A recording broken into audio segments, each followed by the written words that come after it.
자세하게 알기 때문이라. 항상 기뻐하라, 심하고 기도하라, 범사에 감사하라. 이것이 그리스도 예수 안에서 너희에게 행하신 하나님의 뜻입니다. 성령을 수면하지 말며 애를 멸시하지 말고 범사에 헤아려 좋은 것을 취하고 악한 어떤 모양이라도 버리라. 평강의 하나님의 친히 너희에게 온전히 거룩하게 하시고 또 너희의 온 영과 혼과 몸이 우리 주 예수 그리스도께서 강림하실 때에 몹시 흠없게 보존되기를 원하노라. 너희를 부르시는 이는 믿으시니 그가 또한 이루리시라. 아멘. 올 때까지 해서 반복할게요. 볼게요.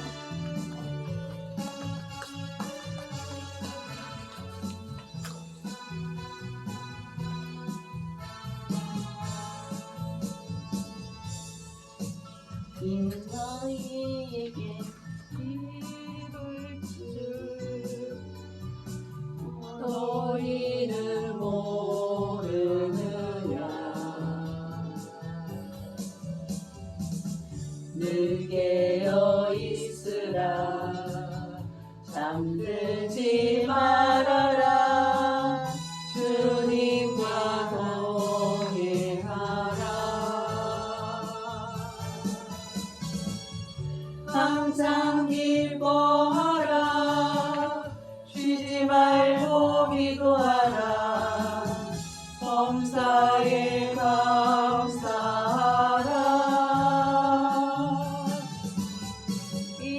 이는 예수 안에서 너희에게 향하신 하나님 뜻이니라.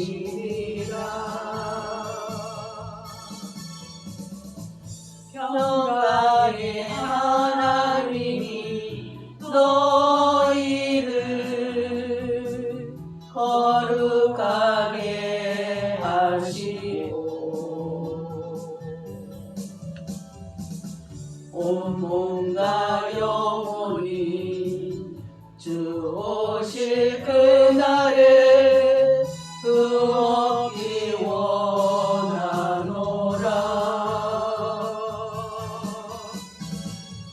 항상 기뻐하라. 쉬지 말고 기도하라. 범사에 감사하라. 이는 예수 안에서 너희에게 향하신 하나님 뜻이니라.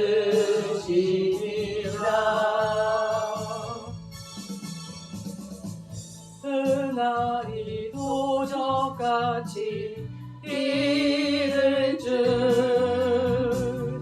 너희는 모르느냐. 늘 깨어 있으라. 잠들지 말아라. 주님과 동행하라. 항상 기뻐하라. 쉬지 말고 기도하라. 범사에 감사하라. 이는 예수 안에서 너희에게 향하신 하나님 뜻이니라.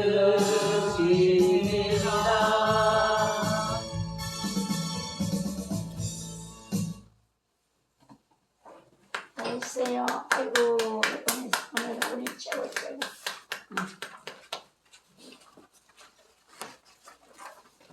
커피 주는 거예요. 커피 좀 줘봐야 한다. 너무 힘들어. 목사님 앉으셔도 되는데 앉아서 하셔도 의자에 앉으셔도 되거든요. 서야지도 기운이 나지. 아니 괜찮아. 이제 하다가 힘들면 안 되지.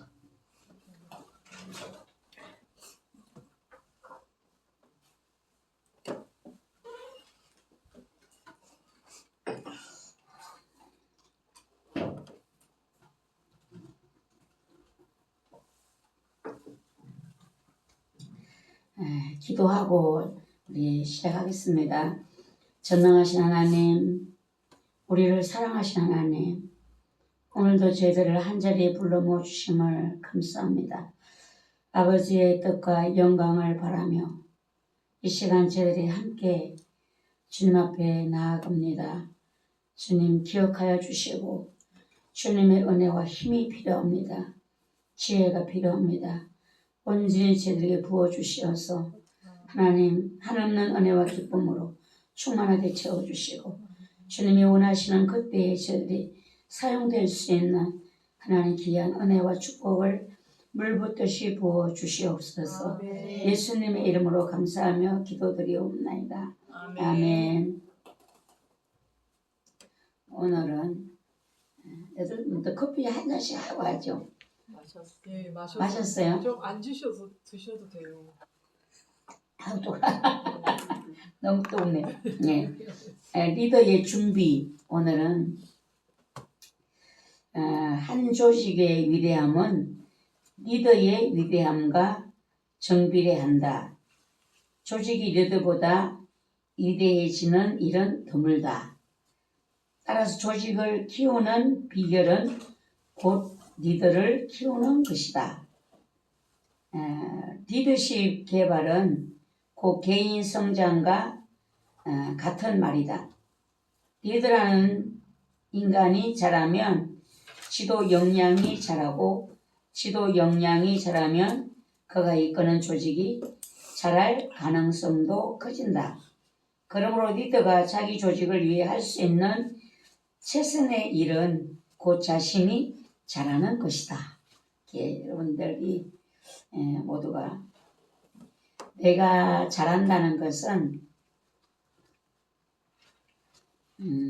뭔가의 나를 통해서 하실 일, 하나님의 그 일이 준비되고 있다라는 이런 생각으로 여러분이 스스로를 위로하시고 이제 주님을 바라보면서 힘들고 어렵지만 한 걸음 한 걸음 나아가는 그런 이 배움의 시간들이 되시면 좋겠습니다. 그렇다면 문제는 어떻게 훌륭한 리더가 되느냐입니다. 사람에 따라서 천성적으로 리더십 능력이 주어지는 것일까? 리더십은 타고나는 것인가? 아니면 누구나 배울 수 있는 총체적인 기술인가? 능력인가? 조지 바나는 담임 목사들을 대상으로 실시한 설문조사 결과가 자신에게 영적 리더십 은사가 있다고 생각하는 사람은 6%에 그쳤다. 자기 스스로가 나는 리더십이 있다라고 생각하는 사람이 그렇게 작다라는 것이죠. 조사에 응한 담임 목사의 94%는 자신에게 리더의 은사가 없다고 보았다. 94%가 자기 자신이 리더의 은사가 없다라고 본다는 거죠. 많은 크리스찬 리더들이 자신의 현재 사역과 그 효율성을 평가하면서 털어놓는 깊은 절망감을 어느 정도 설명해주는 대목이 되는 것이다. 그러니까 이 사역자들이 자기에게 리더의 은사가 없다라고 생각하기 때문에 하나님의 도움을 구하는 거죠. 하나님의 도움이 없이는 못한다는 것을 항상 생각하고 그 도움을 구하고 있습니다. 그래서 우리가 나는 능력이 있다라고 생각하는 것보다 나는 리더십의 재질이 없는 사람이다라고 생각하는 것이 오히려 하나님께 도움을 구하는 이런 은혜들을 이제 나타나게 된다는 것이죠. 무엇이 그들을 스스로가 94%가 나는 리더십의 자격이 없다라고 생각하는 그들을 리더로 만들었을까? 타고난 자질을 봅니다. 어려서부터 리더십 자질을 보이는 이들이 있음은 의심의 여지가 없는 사실입니다. 어렸을 때도 보인다는 거죠. 아이들이 어울려 노는 놀이터를 잘 살펴보면 누가 리더십 능력을 타고났는지 금방 알 수 있다. 단순히 몸집이 크고 힘이 좋아 골목대장이 되는 아이들이 있는가 하면 풍부한 상상력으로 새로운 놀이를 개발해 친구들을 따르게 만드는 아이들도 있다라는 것입니다. 그래서 천성적으로 카리스마가 있어 쉽게 사람을 끄는 아이들이 있습니다. 세상 리더들 중에서도 일찍부터 리더십 소양을 보인 이들을 찾는 것은 어렵지 않습니다. 나폴레옹은 그럼 어땠을까?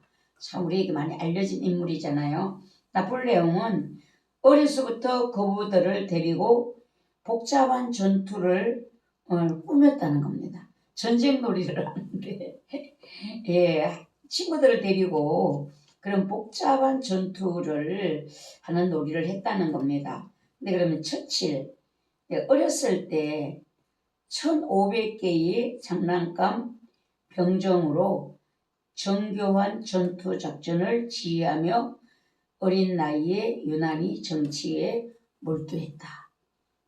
라는 겁니다. 근데 그 독재자 무솔리니는 부정적 성향의 리더십 징후를 일찍부터 보였다는 것입니다. 동급생을 두 분이나 칼로 찔러 퇴학을 당했다는 것입니다. 유명한 리더들의 유년 시절을 살펴보면 대개 리더의 소질이 어딘가인가 그들의 놀이나 삶에서 나타난다는 거예요. 사실 위대한 차세대 리더들은 지금도 자라나고 있다는 것입니다. 그 차세대 리더들이 우리 자녀들 중에서도 있을 수가 있어요. 내 가장 가까운 사람들 중에서도 있을 수 있어요. 모르는 것이죠. 요새 그 김수미 집사님이 이제 소천하시고 나서 그분에 대한 많은 이야기들이 지금 쏟아져 나오고 있잖아요. 그분이 참 우리를 웃게 만드는 이야기들도 너무 많아요. 막 그 어린 시절에 그 한군데 보니까 선교사님이 이제 본국으로 돌아간다고 그래서 선교사님 왜 가세요? 자기가 서울 가서 학교를 다니려면 영어를 공부를 해야 되는데 선교사님한테 영어를 배웠나 봐요. 그럼 선교사님한테 영어를 배워야 되는데 저 선교사님이 미국으로 본국으로 간다고 하니까 선교사님 교인이 없어서 이게 그렇게 가세요? 이게 교인이 가득 차면 안 가도 되겠네요. 이랬다는 거예요. 그러면 안 간다고. 그럼 내가 여기 교인들을 가득 차게 해주겠다. 그래가지고 동네 사람들을 아이들을 봐줬는데 그 아이들을 이제 애기 못 봐준다고 이러니까 엄마들이 왜 애기를 못 봐주냐? 애기를 왜 못 봐주냐? 돈 때문에? 아니요 그런 게 아니다. 저 어느 교회 11시부터 12시까지 예배만 가면은 내가 애기를 봐주겠다 이러니까 아주 막 줄줄이로 막 그러고 막 데리고 왔다는 거 초등학교 때 벌써 뭔가가 다르잖아요. 근데 그 아버지도 그런 것 같아. 그 이제 서울에 가서 학교를 다니는데 그 친구들이 촌년이라고 저 전라도 군산인가 봐요 고향이 촌년이라고 그러니까 아버지한테다가 편지를 썼대요. 아버지 내가 학교를 못 다니겠다. 친구들이 나를 자꾸만 촌년이라고 한다. 그래서 나 학교를 못 다니겠다. 그러니까 아버지가 편지가 왔는데 그러더래요. 그래 너를 갖다가 다른 걸로 욕을 하면 내가 낫을 가져가서 당장에다 막 찍어버리고 작살을 내겠는데 너를 촌년이라고 하니까 넌 촌년이지 않냐. 그러니까 네가 견뎌야 되지 않겠냐. 네가 촌년이니까 촌년을 촌년이라고 하는데 너를 다르게 욕했으면 내가 내일 새벽차를 타고 올라가서 낫을 돌아가서 그것들을 다 작살을 내는데 촌년을 촌년이라고 했는데 그거를 뭐라고 할 수가 있냐. 네가 참으라. 그때 그 아버지의 그런 그 말씀들이 자기를 그래 그렇게 힘드냐 내려와라 이랬으면 자기는 뭐 어떻게 됐을지를 모른다는 거죠. 예. 그게 그 외에도 그분이 썼던 사투리 때문에 너무나 많은 일을 겪었대요. 근데 지금 생각해 보면은 그때는 그게 그 본인에게 엄청 힘든 일이죠. 학교 뭐 엄마가 도시락을 싸줬는데 그 새우젓인가 이거를 어떻게 도시락에 싸줬나 봐요. 학교가 도시락 뚜껑을 딱 여니까 그걸 안 보던 친구들이 벌레를 갖고 왔다고 도시락에 벌레 싸웠다고 기절하고 났다고 뭐 별별 사건이 더 많아 막. 예, 뭐 사투리 때문에 겪는 고충도 엄청 많았더라고. 그래가지고는 어떤 그 사투리를 쓴 것을 잉크를 전라도는 그렇게 하나? 우리 강다영하고가 혹시나 들어봤는지 모르겠네. 그 전라도 사투리면 잉크를 갖다가 니에미 뽕이라고 니에미 뽕이라고 이런데요. 그렇게 얘기해? 못 들어봤어? 전라도 사투리에? 그런 말은 뭐 들어봤어요. 네. 들어봤어? 그래서 서울 가갖고 니에미 뽕 나르리가 났대 나르리가. 그래서 막 거기들 학교 가니까 막 뭐 운동부에 뭐 키 큰 애가 막 아주 막 버티고 있더라는 거죠. 그래가지고 예 근데 그 학교 선생님 충청도 선생님이 충청도에도 또 그렇게 그 사투리 쓰는 데가 있대요. 어느 지경가. 그래서 선생님이 이거를 이제 해명을 해줘가지고 누명 먹고 아 그때 지금은 무서운 이야기지만 그때는 얼마나 그게 예, 그 본인에게는 힘들었겠어요. 예, 그래서 위대한 차세대 리더들이 자라나고 있다라는 거예요. 그분도 어렸을 때 그분이 저렇게 대한민국의 인물이 될 줄을 누가 알았겠어요. 전혀. 고등학교 3학년인가 그때 아버지 돌아가시고 어머니 돌아가시고 다 돌아가셨다는 거예요. 예, 그래서 미래의 리더 양성에 관심이 있는 교회라면 아이들을 잘 키우는 것이 현명할 것이다. 예, 우리가 아이들을 보면서 말썽쟁이 있잖아. 말썽쟁이. 이 말썽쟁이가 눈여겨봐야 돼요. 말썽쟁이. 이 리더가 될 수 있는 소양이 있는 거죠. 박정희 대통령이 주일학교 때에 주일학교 다닐 때잖아요. 하도 걱정스러워가지고 주일학교 선생님이 너무너무 힘들었었다. 그리고 조영규 목사님도 주일학교 때 아이 담임 선생님 주일학교 때 쫓겨났대잖아. 조영규 목사님 쫓겨나갖고 이제 교회를 나오지 말라고까지 했나 봐요. 그래서 담임 선생님이 내가 한번 가르쳐 보겠다. 그래서 이 둘은 교회 안에서 공부를 못했대요. 쫓겨 바깥에 가서 둘이 공부를 해야 되는 이런 상황이었대요. 밖에 가서 둘이 공부를 해야 되는 거야. 안에서는 할 수가 없어. 그러니까 뭔가 특출하다, 좀 골머리가 아프다 이러면은 조금 생각을 저 사람이 차세대 리더가 아닌가. 우리 가정의 자녀들 중에 우리 강다영 아버님이 지금 4명이잖아요. 그 4명 중에 차세대 리더가 그 가정에서 자라나고 있는지를 누가 알겠어요. 그러니까 제일 말썽쟁이를 한번 잘 눈여겨보시고 기도를 한번 해보시기를 바래요. 예, 영적 리더를 개발하는 모든 전략에 현재 자라나는 어린이들을 반드시 우리가 잘 살펴봐야 된다는 겁니다. 아이들이 시끄러운 소리가 어른 예배를 방해한다고 학생부 건물을 주차장 건너편에 배치하고 청소년들을 그리로 보낸다면 그것은 큰 잘못이다. 예. 어떤 교회는 온 가족이 예배를 같이 드리잖아요. 주일학교 예배, 중고등부, 부모님 같이 예배를 드리는 거예요. 어떤 교회는 시끄럽다고 다 쫓아내서 저 한쪽 구덩이로 몰아간다는 것이죠.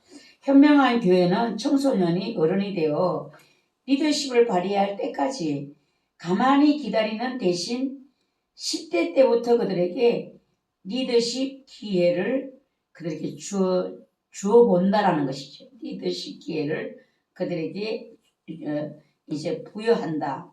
그러니까 우리 한번 우리 주일학교 학생들이 지하에 모여가지고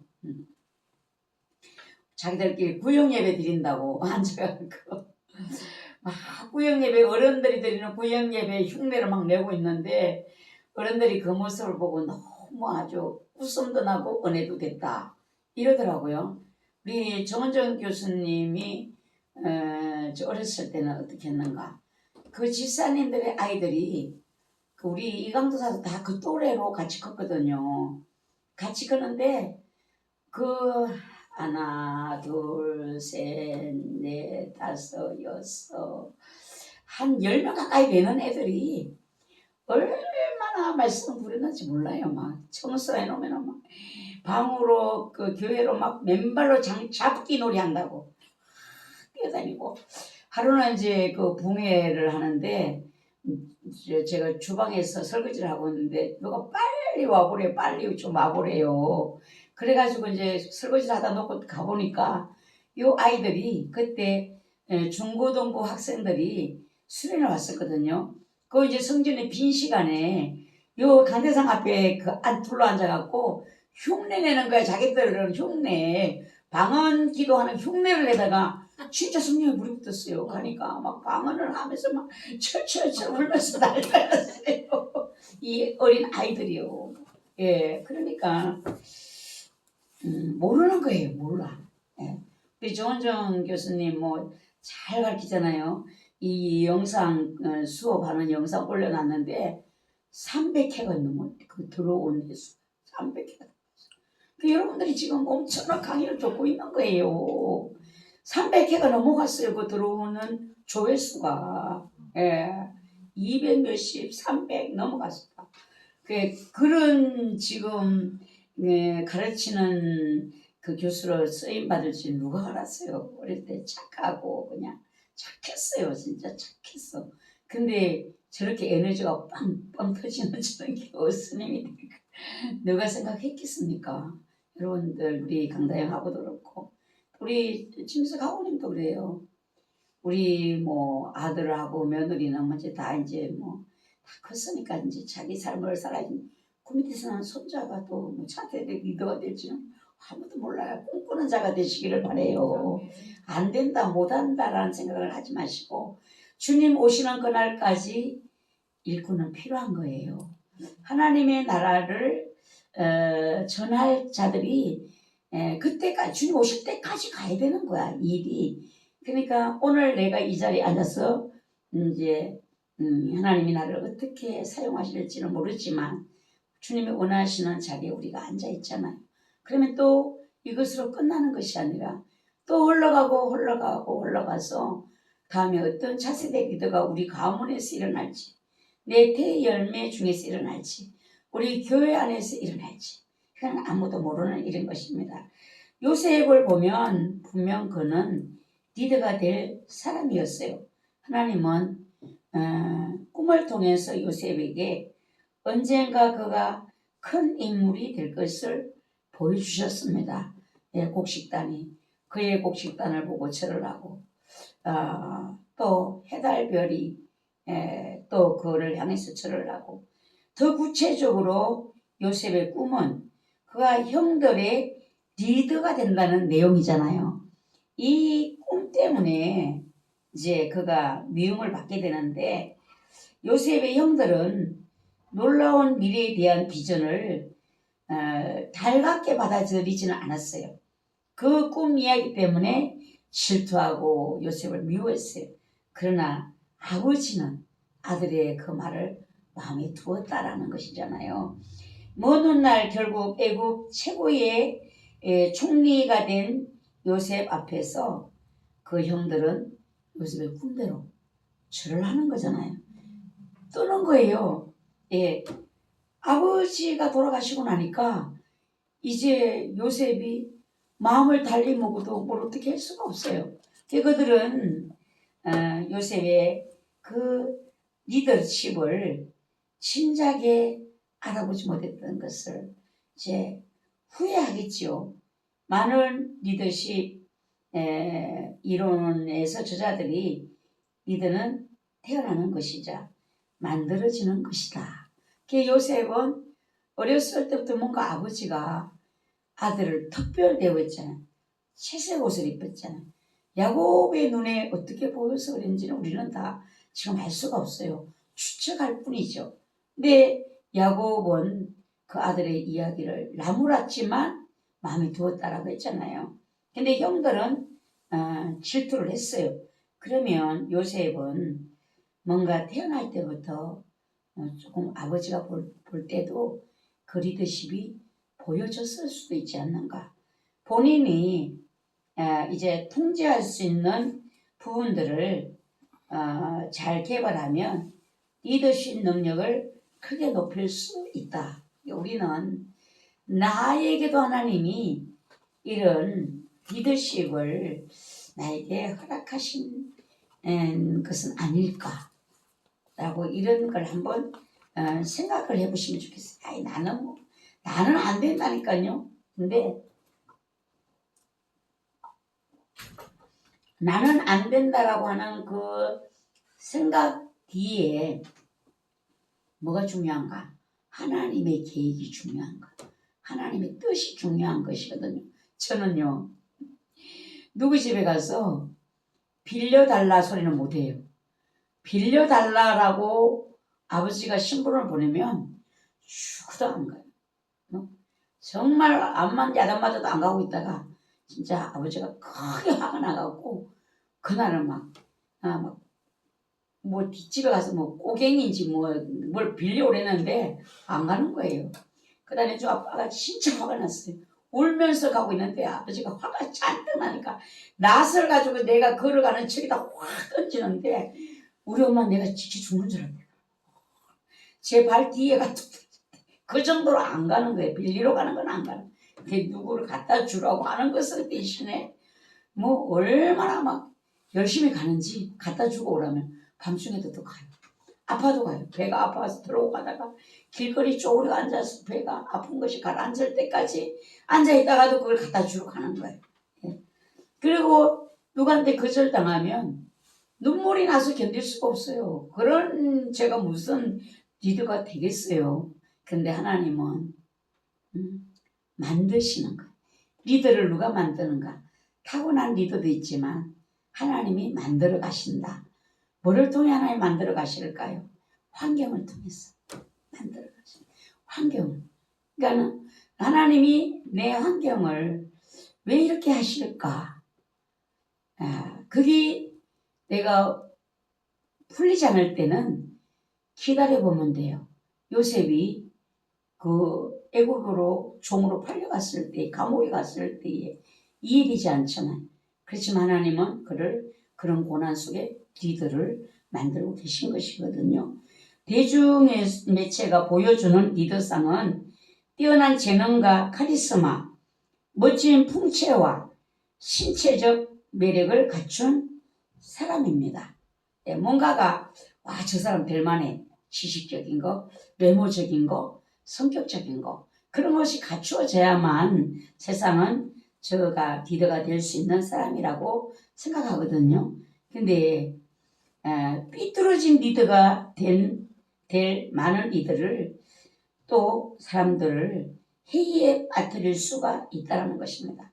이 세상에 보면 올바른 리더가 있는가 하면 잘못된 리더가 있어요. 분명히 인간으로서 성숙해가며 리더십 기술을 개발할 의향만 있다면 대다수 사람들이 삶의 일정 영역에서 리더십을 행사할 수가 있다는 것입니다. 내가 리더십을 개발하고 배우고자 하는 의지만 있다면 하나님은 그 사람의 일정의 삶 속에서 이것을 배울 수 있도록 하신다는 거예요. 그러니까 이제 이 리더가 될 사람들에게 특별히 보면은 많은 것을 보게 하신다는 사실. 좋은 사람도 보게 하시고 나쁜 리더도 보게 하시고 좋은 리더를 보면서는 좋은 리더상을 갖게 하는 것이죠. 아, 저 사람 참 훌륭한 사람이다. 나도 저렇게 되고 싶다. 근데 바르지 못한 리더를 보면서는 아, 나는 저렇게 하면 안 되겠구나. 이런 거를 그 사람이 배우게 하신다는 거예요. 역사상 유명한 리더들은 대부분 지극히 평범한 사람들이었다라는 거예요.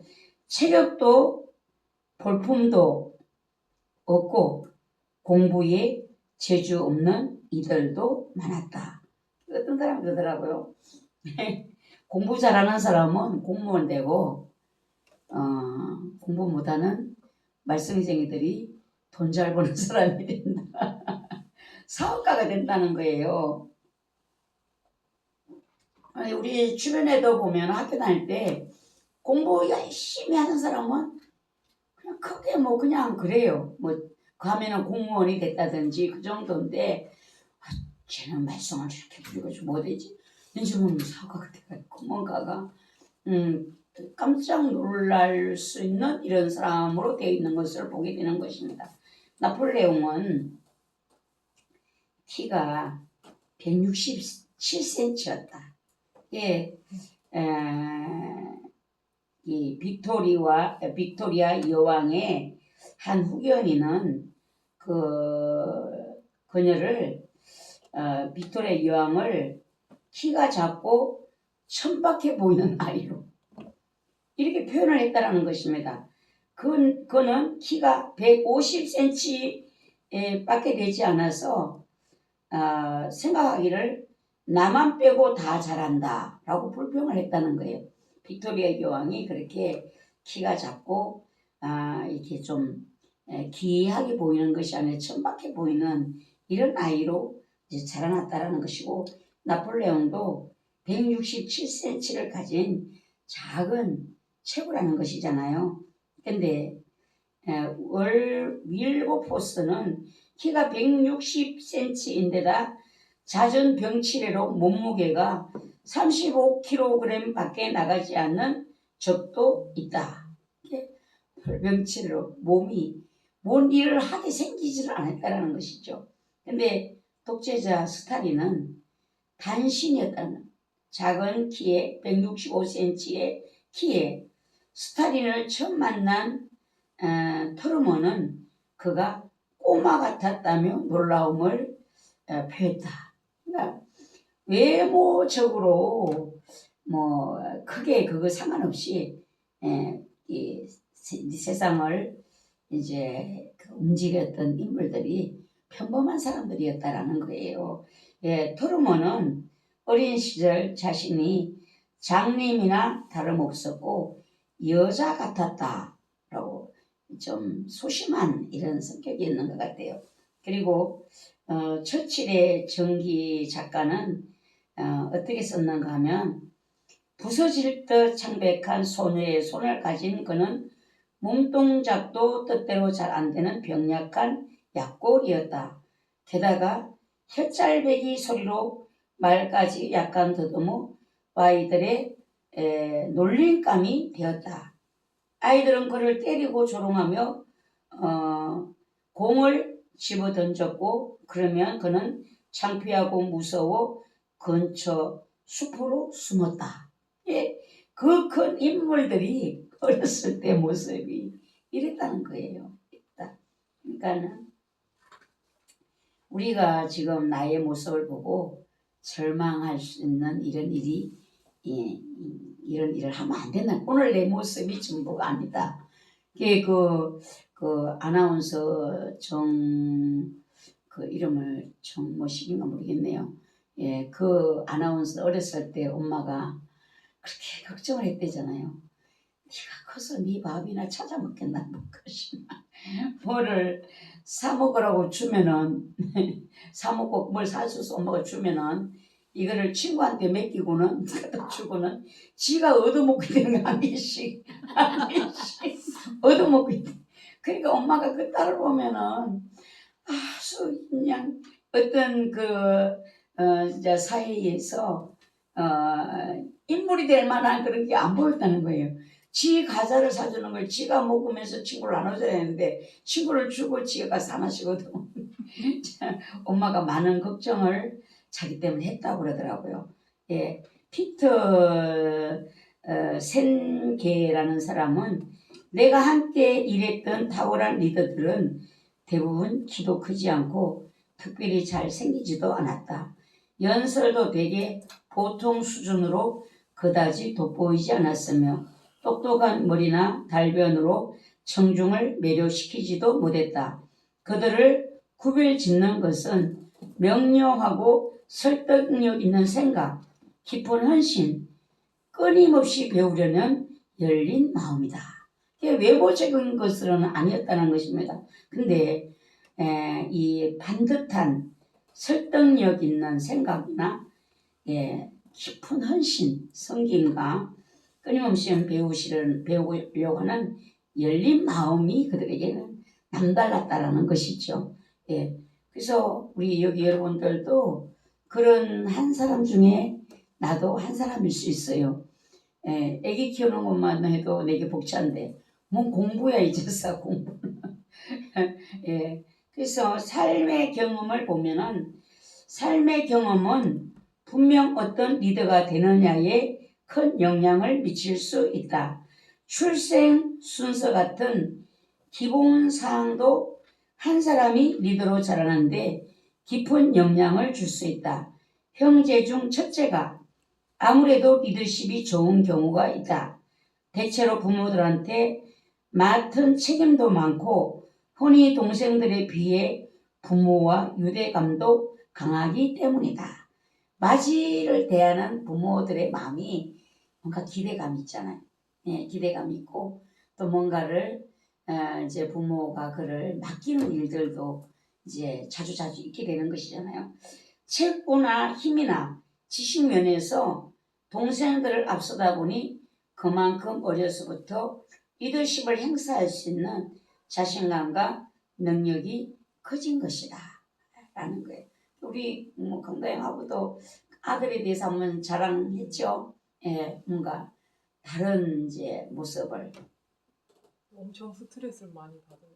스트레스는 받지. 그걸 좀 엄마가 이제 위로해 주면서 이거를 좀 해소할 수 있는 이런 거를.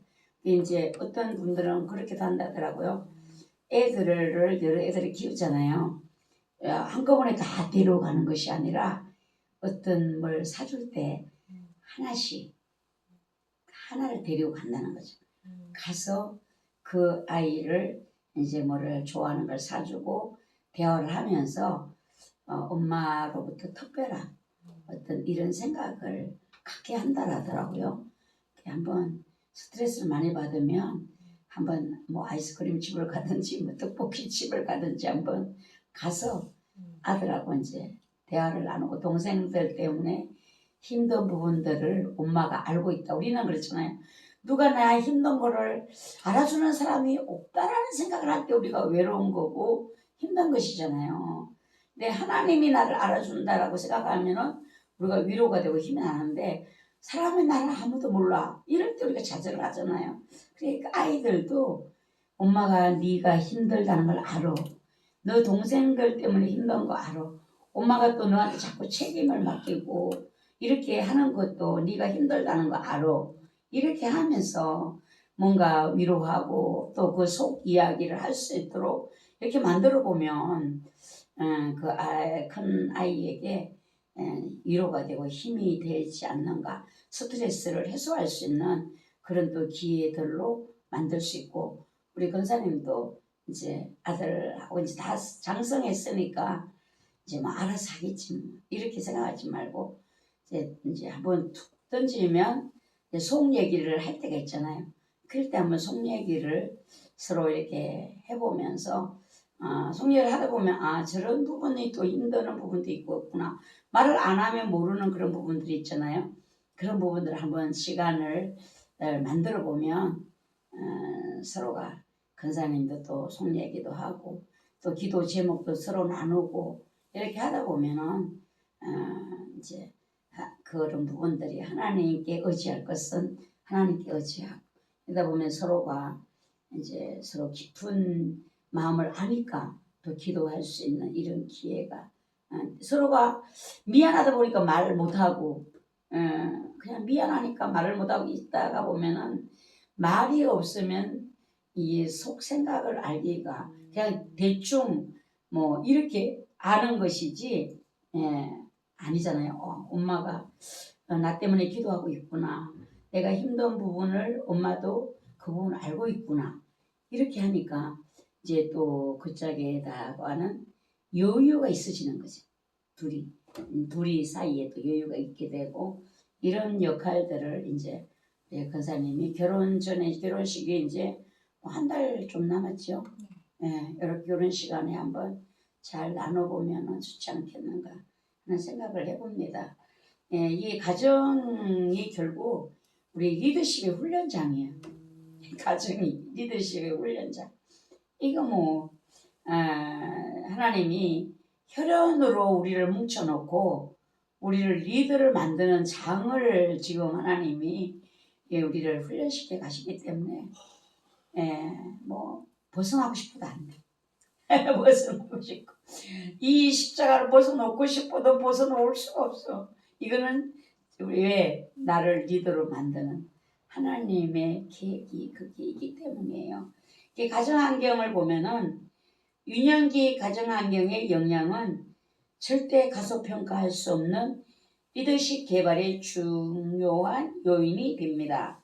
위대한 리더들 중에는 건강하고 지지적인 가정에서 자라난 사람들도 있지만 그렇지 못한 사람들도 많다라는 것입니다. 빌 게이츠는 유복한 가정에서 아낌없는 지원을 받으며 자랐고 전국 최초로 학생들에게 컴퓨터 수업을 제공한 학교들 가운데 한 곳에 다녔다는 거예요. 그런 환경이 갖추어진 곳을 다녔다는 거죠. 그러나 유명한 리더들 중에는 성장기에 큰 고생을 견뎌내야만 한 사람들도 있다는 것이죠. 이들이 압도적으로 많다. 어려운 환경, 성장기에 큰 고생을 견뎌내야 했던 리더들이 유명한 리더들 중에 더 많다라는 겁니다. 수많은 저명한 지도자들이 어렸을 때 부모 중 한쪽을 잃었는데 대해서 아버지를 잃은 경우가 더 많았다. 어머니의 역할이 참 이게 무시 못하는 것 같아요. 잭슨 장군의 아버지는 무책임한 노름꾼이었다. 아버지가 장기 부스로 죽고 어머니마저 재혼한 뒤로 아들과 딸은 친척 집에 흩어져 살았다. 마틴 루터 킹 주니어는 아주 가까웠던 할머니가 돌아가시자 너무 충격이 심해 자살을 하려는 듯 2층 창문에서 뛰어내린 일이 있다. 루스벨트는 10살 때 부모를 잃은 뒤 할머니 손에서 자랐다. 그 집안에는 알코올 중독자, 간통, 아동학대, 성폭행 등 악습이 끊이지 않아 장차 영부인이 될 소녀에게 지울 수 없는 흔적을 남겼다. 제임스 맥그리거 번저에 따르면 많은 유명한 리더들이 엮이는 가정에서 자랐으며 그들은 아버지와 사이가 먼 반면 어머니와 유난히 가깝게 지낸 경우가 많다.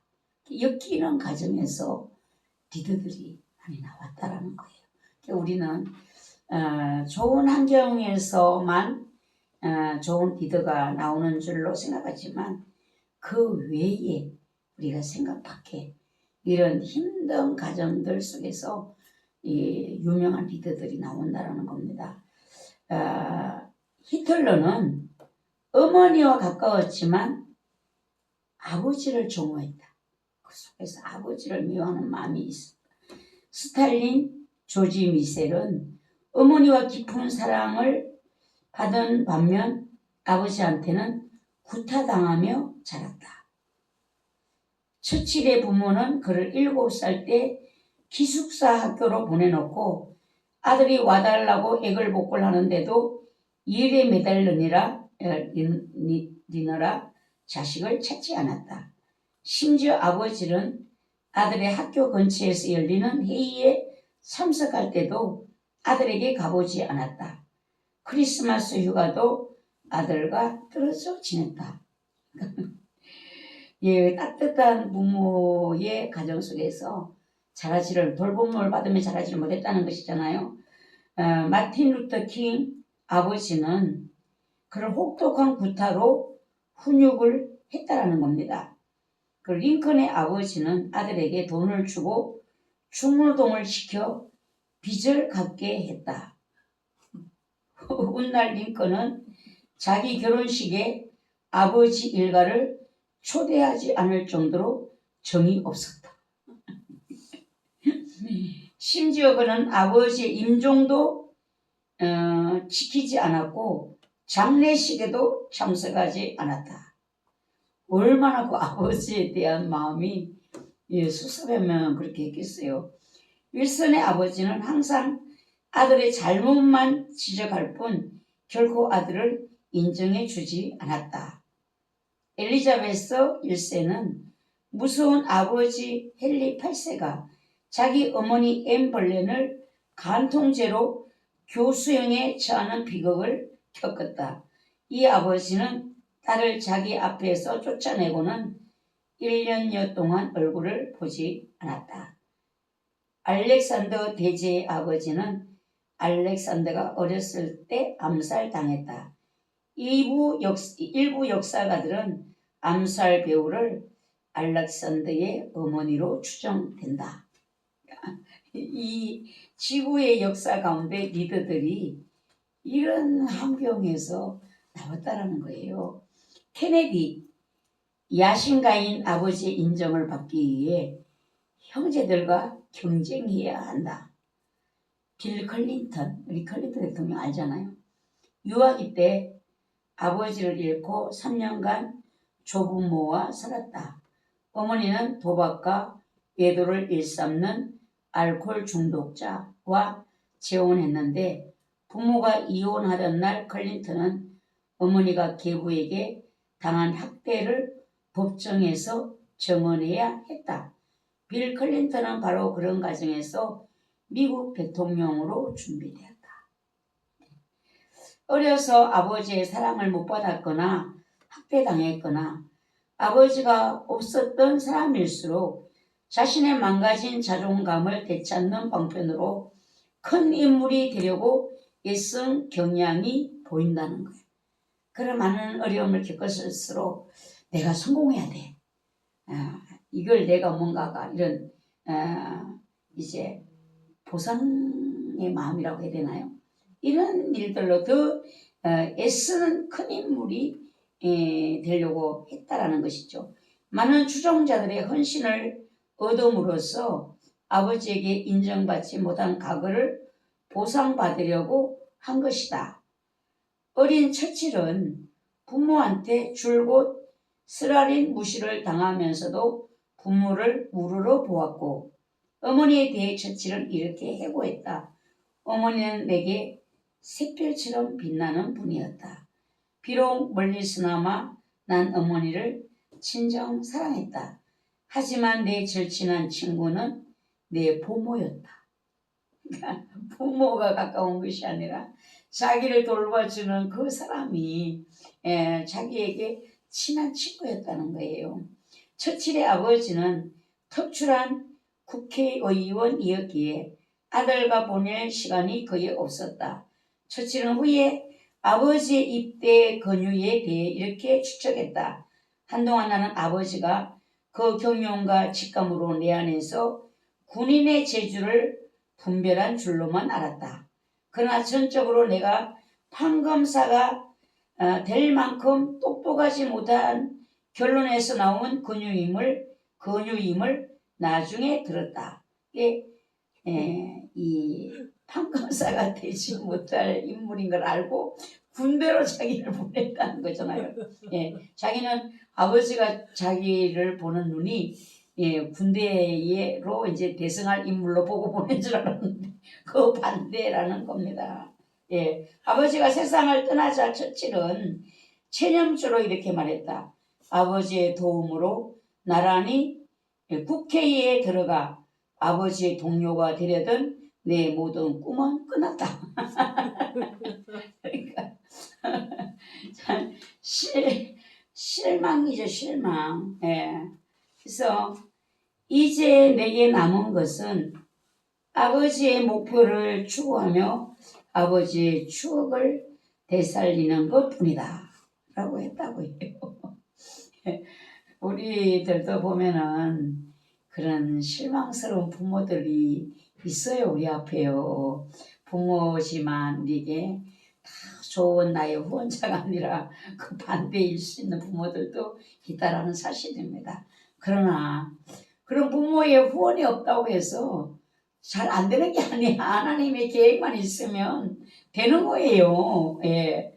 한니발이라는 사람은 9살이었을 때 아버지 하밀카르가 그를 제단으로 데려갔다. 한니발은 아버지가 시키는 대로 재물 위에 손을 얹고 영원히 로마의 적이 되겠노라 맹세했다. 이 맹세 때문에 훗날 수십만의 병사들이 목숨을 잃고 수많은 도시가 파괴되고 제국이 몰락하고 한니발은 결국 자살하기에 이른다. 라는 겁니다.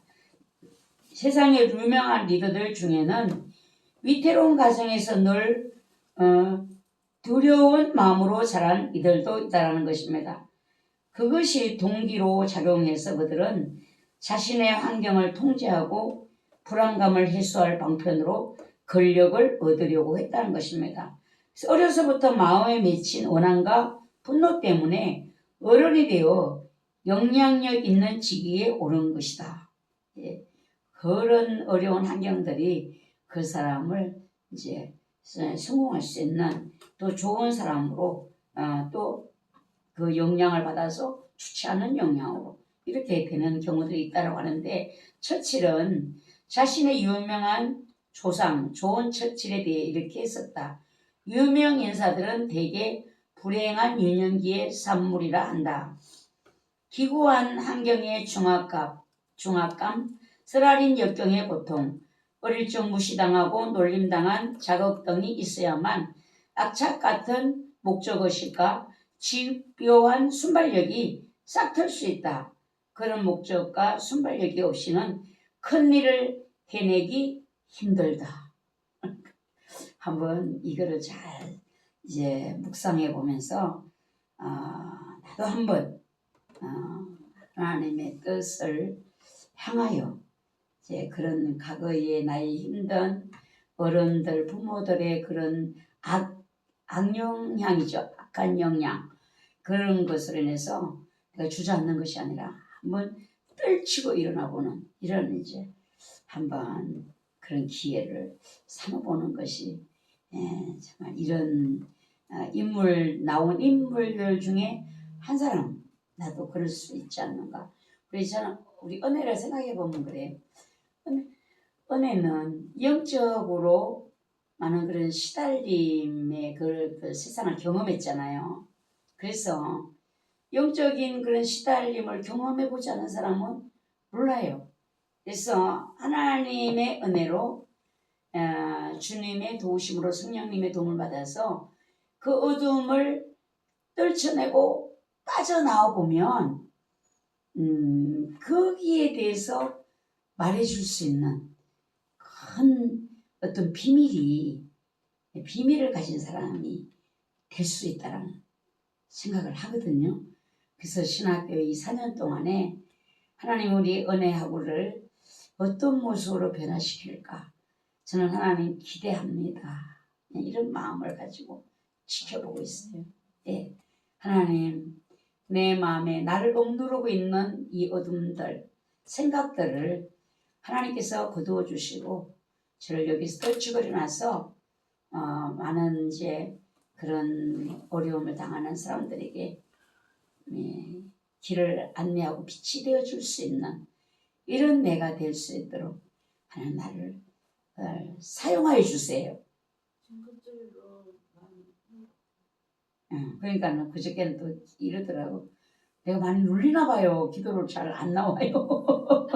눌리나 보니 기도가 안 된다고. 그런 부분들을 생각을 해요. 그러니까 이제 나를 누르고 있는 것이 확 떠나고 나면 진짜 새날이네. 구름이 다 없어지고 나면 저 하늘에 파란 하늘을 보면서 느끼는 정말 이전에 느끼지 못했던 거, 또 이제 새 하늘과 새 땅을 보면서 예수 그리스도 안에서 내가 과거에 그런 눌렸던 그 세계를 알고 있으니까 또 그런 사람들을 위로해주고 용기를 줄 수 있는, 그리고 그들을 위해서 기도해 줄 수 있는 이런 사람으로 하나님이 나를 붙들어 주시려고 지금 이런 환경을 나를 지나가게, 사망의 음침한 골짜기를 하나님이 지나가도록 나에게 허락하신 것은 아닐까. 긍정적으로 생각하시고 하나님 좋은 리더가 되게 해주십시오. 기도를 해보시 한번.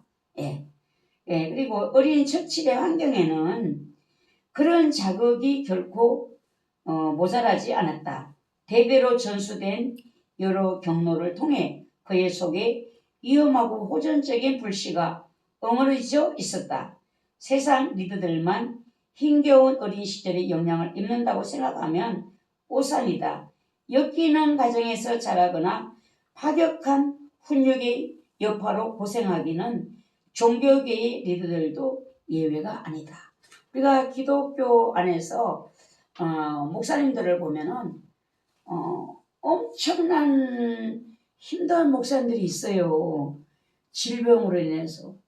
또 가정에 우리 김용희 선교사님 아시잖아요. 그분 설교를 제가 집사 때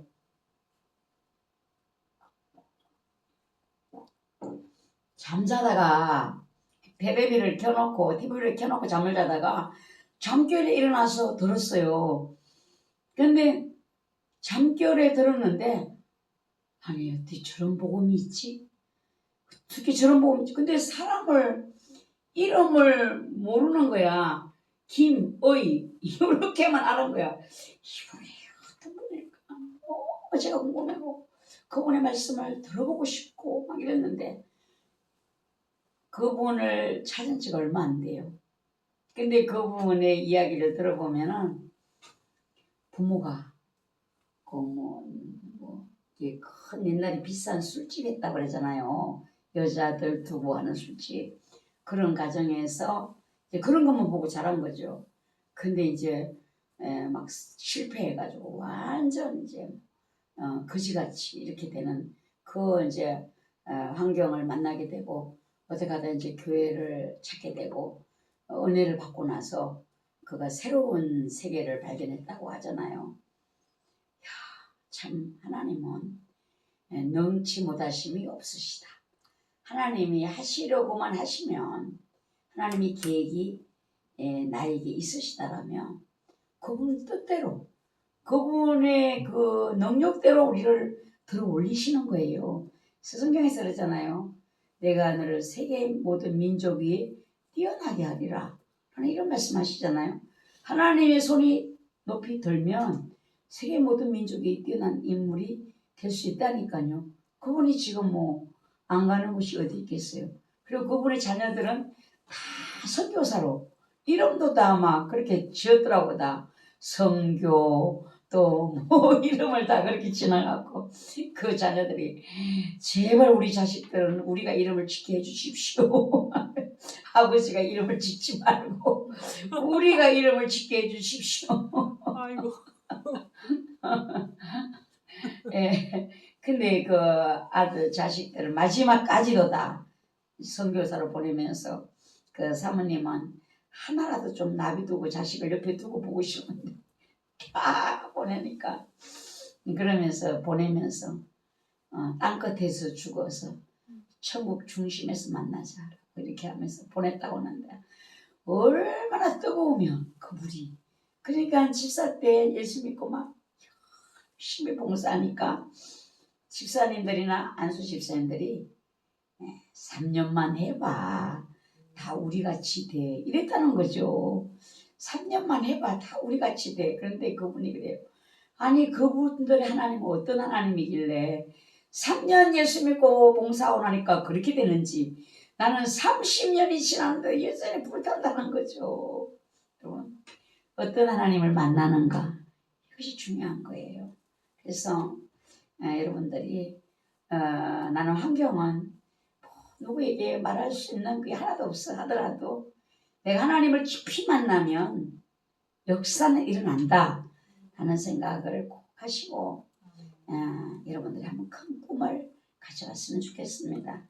네, 이 포트워스 제1침례교회에 유명한 근본주의 목사님이 있습니다. 프랭크 노리스가 거기에 대표적인 인물인데 노리스는 두 교회를 맡은 목사로서 교인 수가 2만 5천 명이 넘었다라는 겁니다. 노리스는 당대의 근본주의 진영을 주도하던 인물이었습니다. 많은 사람들이 궁금해하는데도 노리스의 배후에는 풍파가 많았다. 교회는 너무 부흥이 됐는데 그 삶에는 풍파가 많았다는 거예요. 그의 교회와 집은 화재로 불에 탔습니다. 노리스 자신이 방화범으로 더 몰리는 거예요. 그는 자기와 의견이 다른 사람만 보면 무조건 장황하게 말을 늘어놓았고 끊임없는 논쟁에 빠져들었습니다. 교회를 고소하기도 했습니다. 심지어 교회 사무실에서 사람을 쏘아 죽인 적도 있습니다.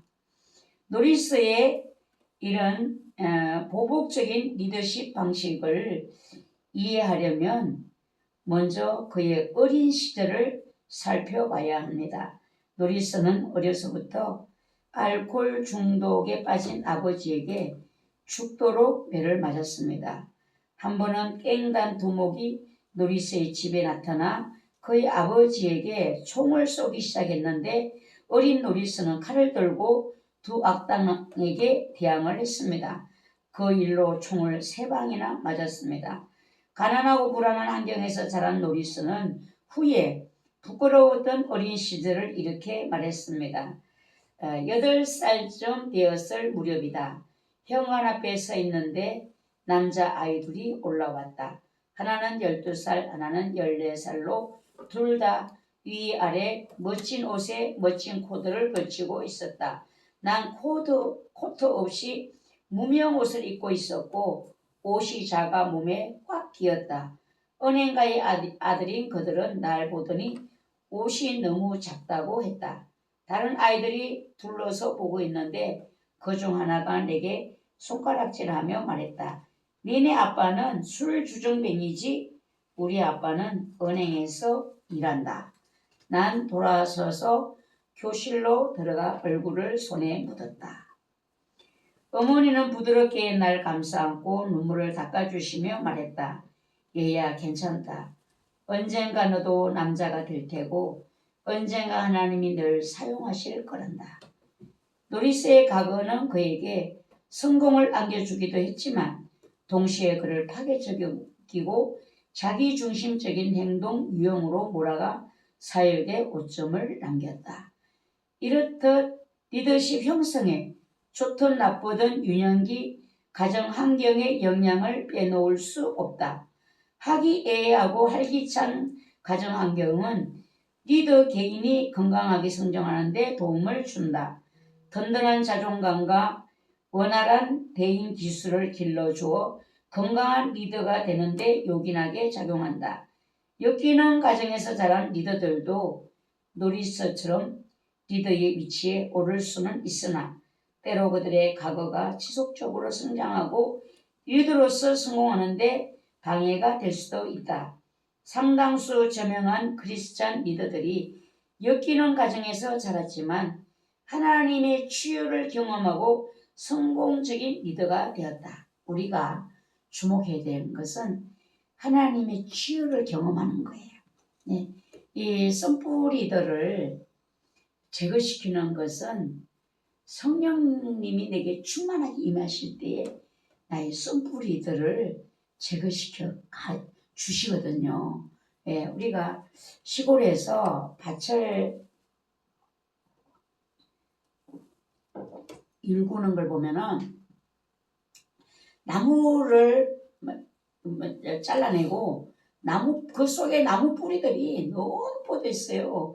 그 뿌리들을 다 이제 골라내고 잘라내고 해야지만 그 밭이 옥토 같은 밭이 될 수가 있어요. 그리고 이제 저희 외갓집 같은 경우에는 이제 덜판 같은 데거든요. 근데 거기에 사람들이 이제 그 냇가에 그걸 밭을 또 일구더라고 가보면요. 근데 거기는 또 모래 자갈이 많은 거예요. 그 자갈을 다 걸러내야 돼. 산태미를 가져가서 막 모래를 퍼서 담아가지고 건들면 모래는 빠지고 자갈은 다 걸러내서 이제 울타리를 만드는 거예요. 이 밭을 만들려면은 뭔가에 있었던 그런 흔적들을 다 제거시켜야지만 좋은 밭을 만들 수가 있잖아요. 우리들도 마찬가지. 예수 그리스도를 구주로 영접한 우리들 안에는요. 이미 예수님을 구주로 믿기 이전에 나를 종 삼았던 그 주인공이 있잖아요. 그것이 사단이 나의 생각, 나의 마음을 이용해서 나를 많은 상처를 받게 하고 나를 힘들게 하고 어떤 생각으로 나를 몰아가는 거예요. 나의 생각들 속에. 이제 은혜하고도 그거를 잘 생각하면 좋겠어요. 나는 뭐 아버지가 나를 데려왔다 이런 생각을 할 때가 있잖아요. 지금도 여전히 그 생각을 하고 있어. 꿈에도 보였고요. 다 보여줬어요.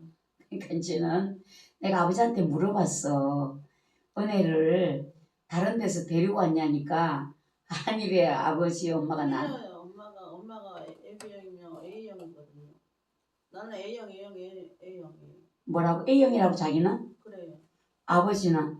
아버지는 A형이고요. 엄마는 B형, AB형이면서 A형이에요. 여기는 자기는 A형? 저는 A형. 그 A형이요.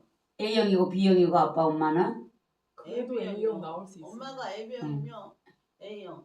아 그러니까 A형이 나올 수가 있대잖아. 있을 수 있어요. AA 만나서 나올 수 있어요. 그러니까 나온대요. 이거 봐봐 여기 얘기하잖아. 그러니까 그것 때문에 그 우리 이제 옛날에는 혈액형이 정확하지 않았어. 네. 학교에서 하는 혈액형이 정확하지 않아가지고 나는 우리 이강도사를 A형인 줄 알았어요. 근데 우리 이강도사는 어렸을 때 알았나 봐요. 자기가 A형으로 알았나 봐. 학교에서 A형이라고 했으니까. 근데 우리는 다 O형이야. 저도 O형이고 아빠도 O형이고. 그러니까 6배가 다 있어요. 그러니까 자기는 내가 O형에서 A형이 날 수 없으니까 나는 이 친아들이 아니구나 이걸 생각하고 자랐대요. 말을 안 하니까 알아 그런 생각을. 근데 나중에 커서 이제 피검사를 다시 해보니까 O형이라는 거예요. 저는요 A형이면서 AB형, B형, C형, O형 다 있어요. 6가지요. 그러니까 그걸 데려왔다라는 생각을 그 생각이 나를 잡으면 은혜가 거기서 벗어날 수가 없어. 이 엄마 아빠는 거기서 나도 나올 수 있는 혈액형이다 이렇게 생각하고 그 생각을 내어 보내야 돼 속에서. 알았어. 그래야지만 자유해지고 내가 건강한 하나님의 딸로 살아갈 수가 있어. 알았지? 내가 아빠한테 물어봤어. 맞대야 친딸이래요. 엄마하고도 친딸. 근데 내 생각이 우리 이강도사가 자기가 A형으로 학교에서 잘못 얘기해줘가지고 난 이 집의 아들이 아니구나 생각했는데 커서 혈액형을 검사를 하니까 자기도 O형이더라. 그러니까 우리 은혜가 잘못된 생각이 나를 자꾸 지배하면 내가 그 생각을 떨치고 나오지 못하는 매이는 거야 그게. 알았지? 애도 많이 나와요. 응? 애도 많이 난다고요. 그래 알았어.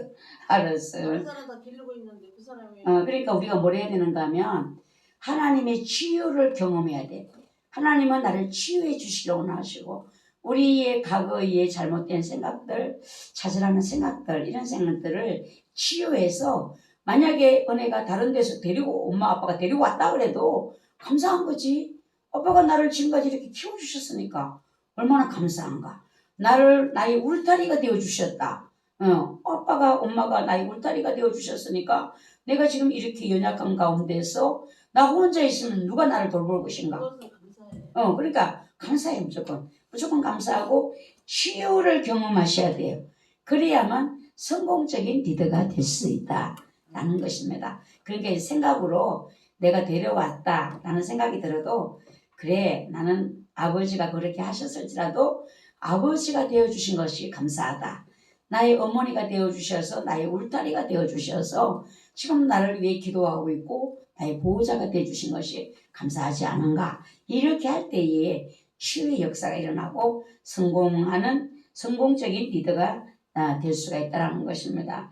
과거의 상처에서 벗어날 의향이 없거나 그것을 불가능한 일로 생각하는 사람들이 있다면 겉으로 드러난 성공에도 불구하고 그들의 열등감과 패배의식과 분노는 여전히 남아있다.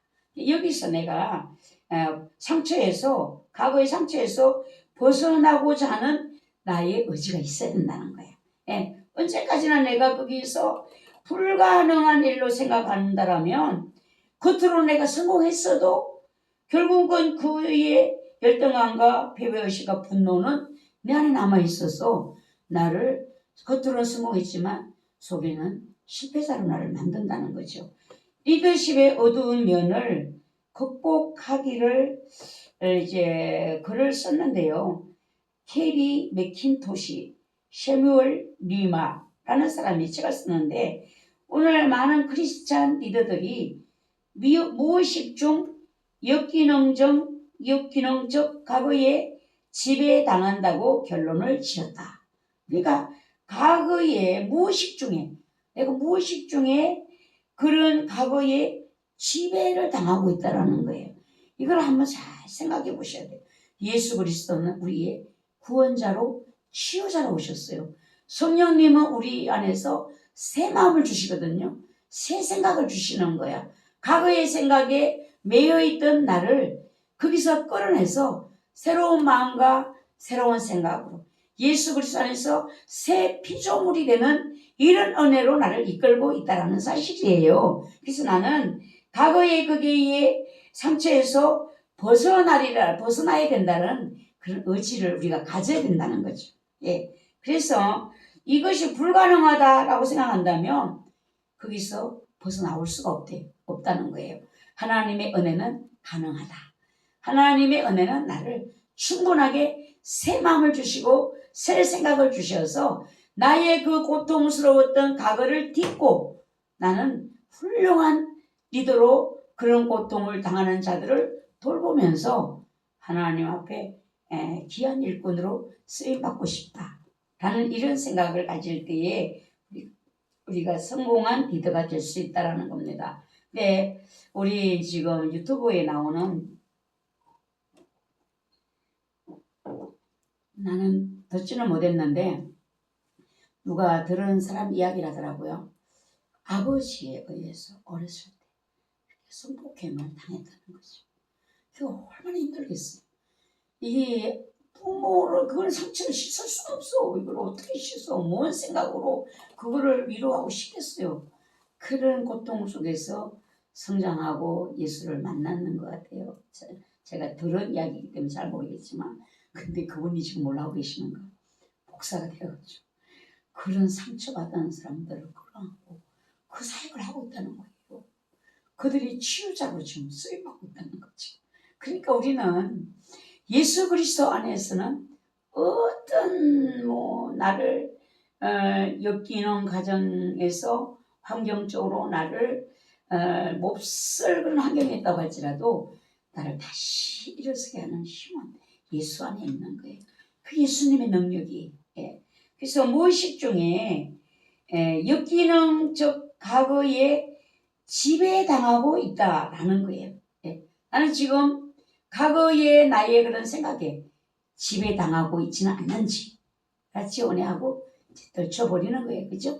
감사하면서 하나님은 나를 좋은 하나님의 은혜 가운데 나를 남은 여생을 살게 할 것이다. 이런 찬송할 때 보니까 얼마나 은혜가 되는지 너무 감사해요. 결국 우리를 방해하는 요소는 우리에게 성공을 가져다 준 바로 그 요소의 그림자이라는 겁니다. 그 그림자가, 과거의 그 그림자가 오늘날을 앞으로 나아가지 못하도록 발목을 잡고 있다는 것이죠. 그걸 끊어야만 앞으로 내가 나갈 수가 있다는 것입니다. 똑똑해 보이는 지도자들이 미련한 선택을 내려 평생의 일과 성공을 망쳐버릴 때가 있다. 이런 일을 접할 때면 사람들은 당혹스러워한다 라고 했어요. 그래서 먼저 인생을 걸어본 내가 얼마나 하나님 앞에 복받은 자인가. 그 사람이 누가 그랬어요. 부모는 자식의 앞서 걷는 자가 아니라 먼저 걸어본 그 길을 자식에게 알려주는 자다. 네. 인생길을 한 번도 누가 가보다고 온 사람이 없잖아. 그러니까 부모는 앞서 걸어가는 자가 아니라 자식보다 먼저 살아봤으니까 그 길을 말해주는 자라는 거죠. 그러니까 이제 내가 고통을 전혀 몰랐다면 고통에 대해서 내가 말해줄 수 있는 사람이 될 수가 없는 거죠. 고통을 받는 사람들을 옆에 보고도 난 해줄 수 있는 것이 아무것도 없어. 그러나 내가 저 고통당하는 자에게 뭔가 내가 먼저 걸어본 사람으로서 그를 말해줄 수 있고 거기서 나올 수 있도록 도와주는 내가 된다라면 얼마나 내가 귀한 자이고 복된 자인가. 과거의 나의 그런 경험들이 하나님 앞에 어른들이 젊었을 때의 고생은 돈 주고도 못 산다. 그런 나의 경험들을 이거를 잘 이용해서 하나님 앞에 영광이 내 인생의 영광이 되게 할 수 있는 이거를 내가 의지를 갖는 이런 마음들을 우리가 갖고 있다라면 하나님은 능히 믿음을 통하여서 우리를 그 자리에서 이끌어내시고 새 피조물로서 하나님께 영광을 돌리는 이런 축복을 우리에게 주신다라는 사실입니다. 그래서 CEO들을 대상으로 한 어느 연구 결과에 대부분의 CEO에게는 두세 가지 어두운 면이 있다. 이것을 잘 관리하면 큰 성공으로 이어지지만 손 쓰지 않고 그냥 두면 평생의 공든탑이 와르르 무너진다. 오늘날 영적 리더들의 큰 약점 가운데 하나는 자신의 과거가 현재의 효율성을 망치고 있음을 모르거나 인정하지 않는 것이다. 그들은 자신의 정서적 필요와 영적 필요를 가볍게 여기며 따라서 그리스도 안에서 누릴 수 있는 치유도 구하지 않는다. 우리가 그리스도 안에서 치유를 구해야 된다는 이 치유를 내가 경험해야지만 치유자로 내가 주님 앞에 설 수가 있다는 것입니다. 안 돼요, 못 해요로만 생각하다면은 내가 그것을 벗어날 수가 없고 떨쳐버릴 수가 없다는 것이죠. 리더가 되려는 자기 욕망의 배후 동기를 생전에 검토해보지 않은 채 무조건 앞으로 내닫는 것이다. 앞으로만 내닫는다고 되는 것이 아니라 나의 지금 가고자 하는 이 길 속에 나의 뒤에 그 삶들을 한번 뒤돌아보는 것이죠. 그래서 거기에서 내가 상처받은 것이 있다면 이 치유를 하나님께 구해야 되는 거야. 하나님께. 성령 안에서 이것이 가능하다는 거죠. 근데 치유가 상처가 어디서 제일 많이 받는가? 우리가 보면은 부모 자식 사이가 제일 가깝잖아요. 부모 자식 사이가 제일 가까운데 상처가 자식들이 상처를 받았다고 하는 거기에 부모를 통해 받았다고 하는 부모를. 부모는 자식을 상처 주려고 하는 것이 아니에요. 잘해준다고 하는 것이 자식에게 상처를 주는 거야. 그럼 이걸 어떡하겠어. 부모도 살아본 인생이 아닌 그 길을 가니까 같이 크는 거죠. 자식도 크고 부모도 크고 같이 크는 거야. 그래서 사랑보다 분노가 동기가 된 크리스찬 리더들이 있다. 이 속에 사랑보다는 분노가. 예, 사랑도 받아본 사람이 사랑을 할 줄 안다. 이런 말이 있어요. 제가 어떤 목사님 보고 시어머니에게 너무 사랑스럽게 막 그런 엄마, 친엄마도 그렇게 못해. 엄마 막 빨리 눈 안 뜨면 나 간다 이러면서 막 시어머니 엉덩이를 톡톡톡 때리는데 제가 그 신방관에서 보면서 저 목사님의 저 사랑은 어디서 나왔을까? 큰 능력을 받았다. 예언의 능력을 받았다. 신유의 능력을 받았다. 귀신을 쫓아내는 능력을 받았다. 그런 능력보다 더 귀한 것이 바로 저 사랑은 사랑할 수 있는 저것이 아닌가.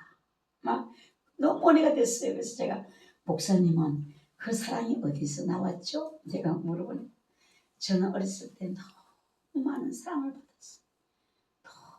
너무 많은 사랑을 받았어. 이 받은 사랑이 자기도 모르게 나온다는 거예요. 예. 그래서 사랑보다 분노가 더 먼저 동기가 된 크리스천 리더들이 있다. 그럼 나는 어떤 리더로 내가 사랑이 많은 리더인가? 아니면 아직까지 내 안에 분노가 가득한 리더인가? 자신과 다르면 그 누구의 의견도 용납할 수 없을 만큼 정서가 불안한 리더들도 있다. 그런가 하면 인정받고 싶은 욕망에 자기를 항상 무조건 칭찬해 줄 아첨꾼들만 곁에 두는 리더들도 있다. 예.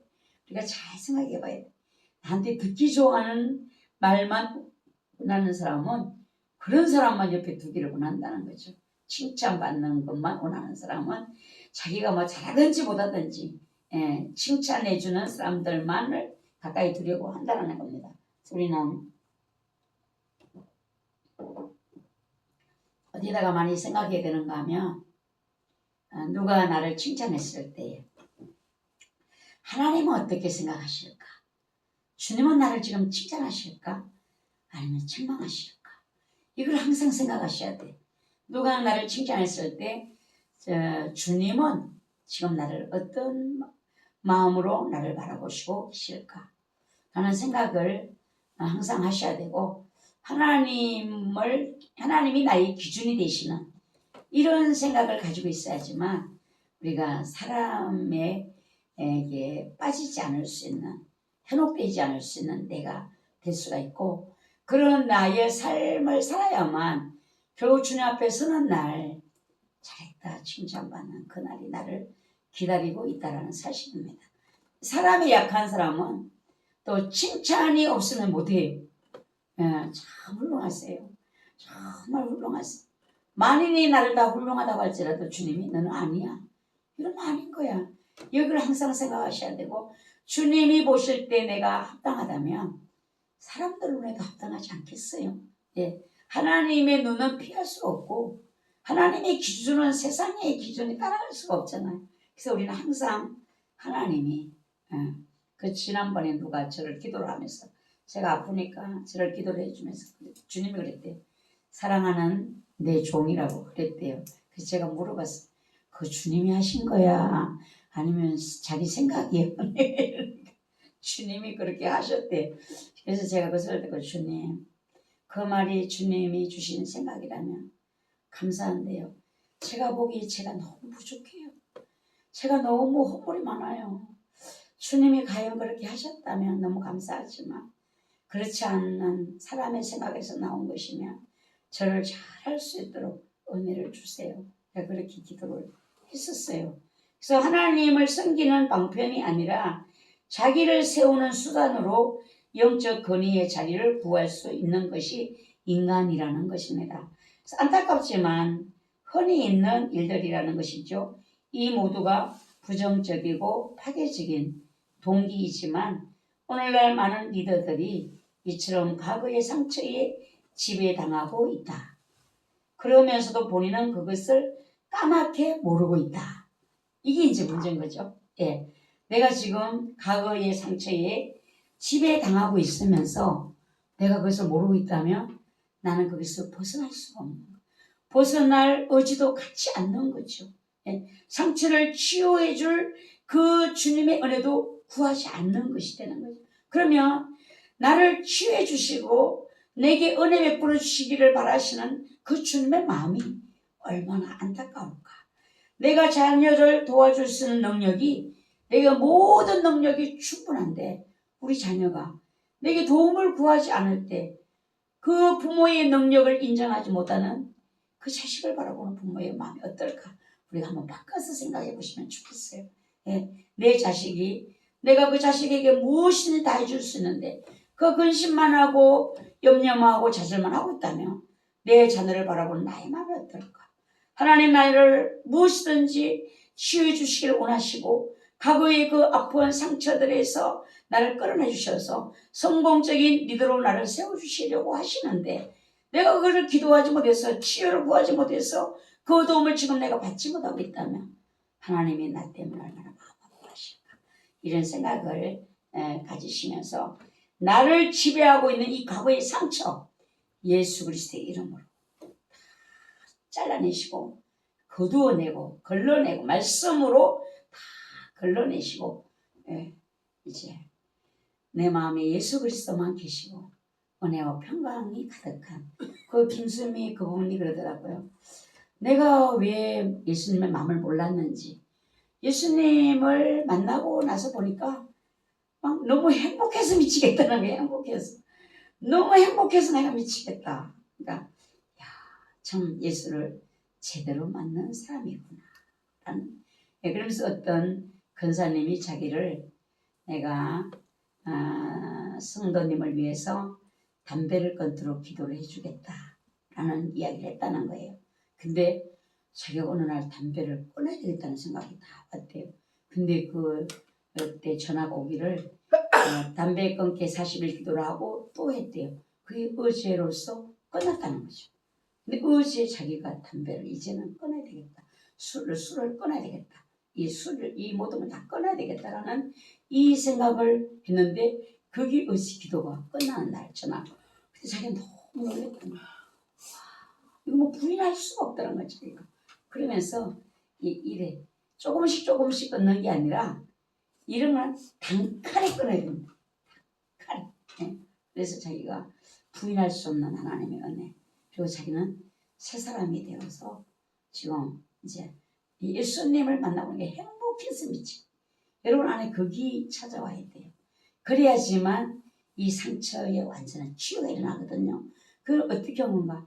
성령님이 내게 강력하게 임해 주셔야 돼. 은혜의 자리를 내가 찾아가야 돼요. 비가 내리는 곳에 내가 가야지만 비를 맞을 수가 있거든요. 하나님이 내가 혼자 있어도 은혜를 주실 수 있는 하나님이시지만 비가 내리는 곳에 가면 더 빠르다는 사실이에요. 예, 비가 이미 내리고 있기 때문에 그 자리를 내가 찾아가서 주님의 은혜와 도움을 구할 때에 내게 그런 기적과 역사가 일어날 수가 있다는 사실을 꼭 아시고 치유의 하나님을 꼭 만나는 여러분들 되시기를 바랍니다. 내가 상처가 없는 것 같아도 지난 날을 돌아보면 상처가 없는 사람이 누가 있겠어요? 그게 치유가 되어야지만 내가 앞으로 갈 수가 있어요. 리더가 될 수가 있어요. 누군가를 내가 붙들어 줄 수 있는, 위로해 줄 수 있는 사람이 될 수가 있다는 것입니다. 내가 치유받지를 못하면 내 아픔이 있기 때문에 누구를 위로해 줄 수가 없어요. 제가 어떤 목사님을 만났는데 그분이 그래 저를 보고 제 상처가 치유가 되어야지만 사명을 감당할 수가 있다라는 거예요. 근데 제가 생각했어. 내가 무슨 큰 상처가 있나? 나는 뭐 별로 그렇게 상처가 없는 것 같은데 이렇게 생각했는데 그분이 손가락을 하나 딱 대고 여기다가 기도를 해주셨어요. 근데 얼마나 아픈지 너무 아팠어요. 막 손을 막 떨쳐내고 싶은데 제가 어떻게 참을 수가 있었는가. 사명을 이걸 치유가 돼 감당할 수 있다니까. 이 길을 걸어가야 된다니까. 참고요. 이를 물고 참았어요. 이를 물고 참아. 버스를 타러 와서 길에 제가 서 있는데 너무 여기가 아픈 거예요. 그래서 제가 이렇게 만져봤어요. 여기가요. 계란 초란 있잖아요. 계란 초란 만하게 툭 튀어나왔어요. 여기가요. 그분이 손가락 하나 대고 기도를 했거든요. 근데 계란 조란만하게 툭 튀어나와. 그때 이제 아프진 않더라고. 거기에 이제 막. 그래 집에 와갖고 제가 거울에다 이렇게 봤어요. 그러니까 여기 새카만 거. 새카만. 이제 계란같이 새카만 이게 막 쭉 있어. 그래도 제가 그래 상처가 이제 치유됐나 보다. 내가 사명을 감당하는 그 길을 갈 수가 있겠구나. 이렇게 생각하니까 오히려 그것을 보는데 기쁘더라고요. 예. 여러분들도 내가 가는 이 길에 상처가 없는 것 같지만 은혜로 받아들이면 아무 상처가 될 일이 없는데 옛날에 내가 은혜가 없었잖아요. 생으로 당한 거야. 생으로. 그 한란과 고통을 내가 그냥 마음으로 다 겪은 거야. 이러니 상처가 없을 수가 없어. 하나님의 은혜로 내가 이 환경을 받으면요. 아니에요. 이게 나중에 상처를 많이 받아봤던 데가 없어. 은혜가 여기가 방패가 되어 주셨기 때문이거든요. 근데 은혜 없이 생다지로 그 삶을 겪어낸 사람들은 다 상처가 있어. 근데 리더가 이 상처가 치유되지 않은 상태에서 리더가 되려고 하면 이 썬뿌리가 때로때로 나와서 나의 가는 그 길에 또 절망을 주고 또 넘어지게 하고 이런 일들이 반복적으로 일어날 수가 있다는 거예요.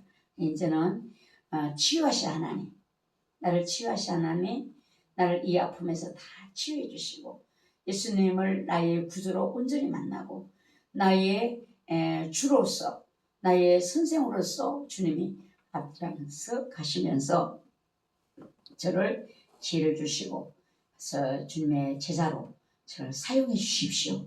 여러분들이 그렇게 기도하시면 성령께서 임하시면요. 저는 성령 이게 사람들이 저도 이제 뭐 시골 교회에서 그러고 뭐 장로 교사 자랐으니까 은혜라는 것은 몰랐거든요. 내 사람들 교회에서 막 박수를 치기라면 괜히 내 얼굴이 막 화끈화끈한 거야. 막 저렇게 안 해도 되는데 왜 이렇게 또 특별하게 저렇게 막 박수를 또 막 저렇게 치는 거야. 내가 막 화끈화끈.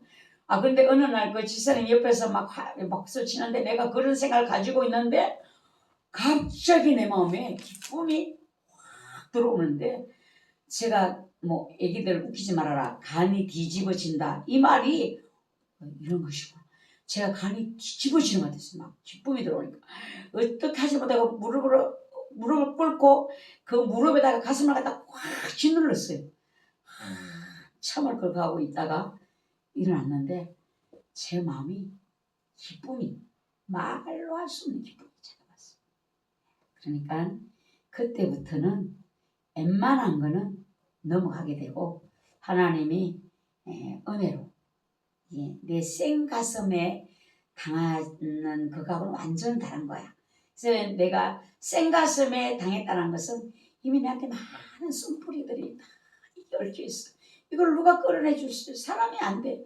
주님께 말씀으로 은혜로 성령님 내 안에 오셔서 나를 치유자로 오셨잖아요. 나를 도와주러 오셨잖아요. 그분의 도움을 구하셔야 돼. 그렇게 하셔서 이제 앞으로 여러분들 훌륭한 리더로 모두 성공하시기를 바랍니다. 네, 감사합니다. 수고하셨습니다. 오늘 여기서 마치겠습니다.